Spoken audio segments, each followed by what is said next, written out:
All right, here's another video to help you not get scammed on Facebook Marketplace or Craigslist or any place like that when you're buying a used phone online.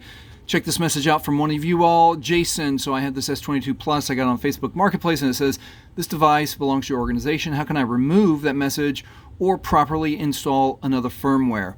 Well, let's learn. So as most of you know, I run a recycling company and lost phones. I run the lost and found for a lot of companies, national companies, and this might be recognizable, but we turn this phone on and it's got nothing else happens. This phone turns on and it immediately needs a username and password to do absolutely anything on this phone. So I imagine that commenter got a phone something similar to this and was stuck. So what do you do?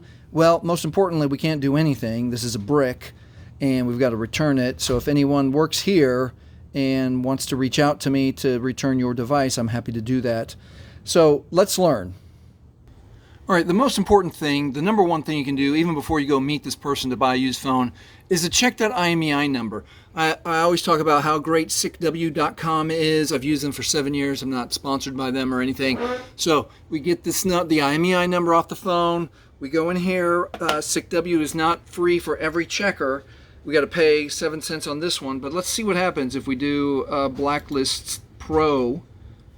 Nothing happens. It is the X-Cover Pro. It is that exact phone. So why doesn't it show up? And what do we do to prevent getting scammed on Facebook Marketplace? So we've checked the IMEI on the phone, but the IMEI comes up clean. So the person who bought that used phone or this phone, you have to power it on. You have to learn about the phone before you exchange money. You have to factory reset the device in front of the person. And the two options are going to show up. So this screen is going to show up. This is a bad sign. If it doesn't have the skip, see how this has skip right here? You want to be able to skip this screen. If it shows up and it's unskippable, that means that the Find My device or other security is on here. So if the salesperson, the person selling you the phone, is unwilling to log into here and turn the phone on, you walk away. That is a enormous red flag. You walk away.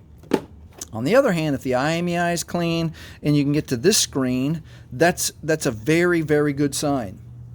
All right, and the other way to be super sure that you get the phone all the way on or they hand you the phone all the way on, this is something that you don't want to see. You want to jump into settings.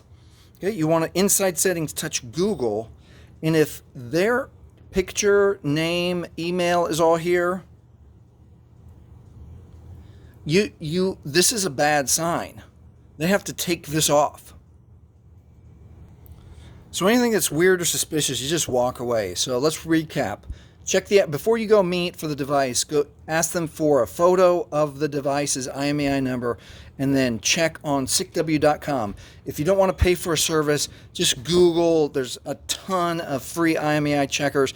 None are as reliable. In my 20 years of recycling, none are as reliable as Sickw.com. They're accurate and they're up to date.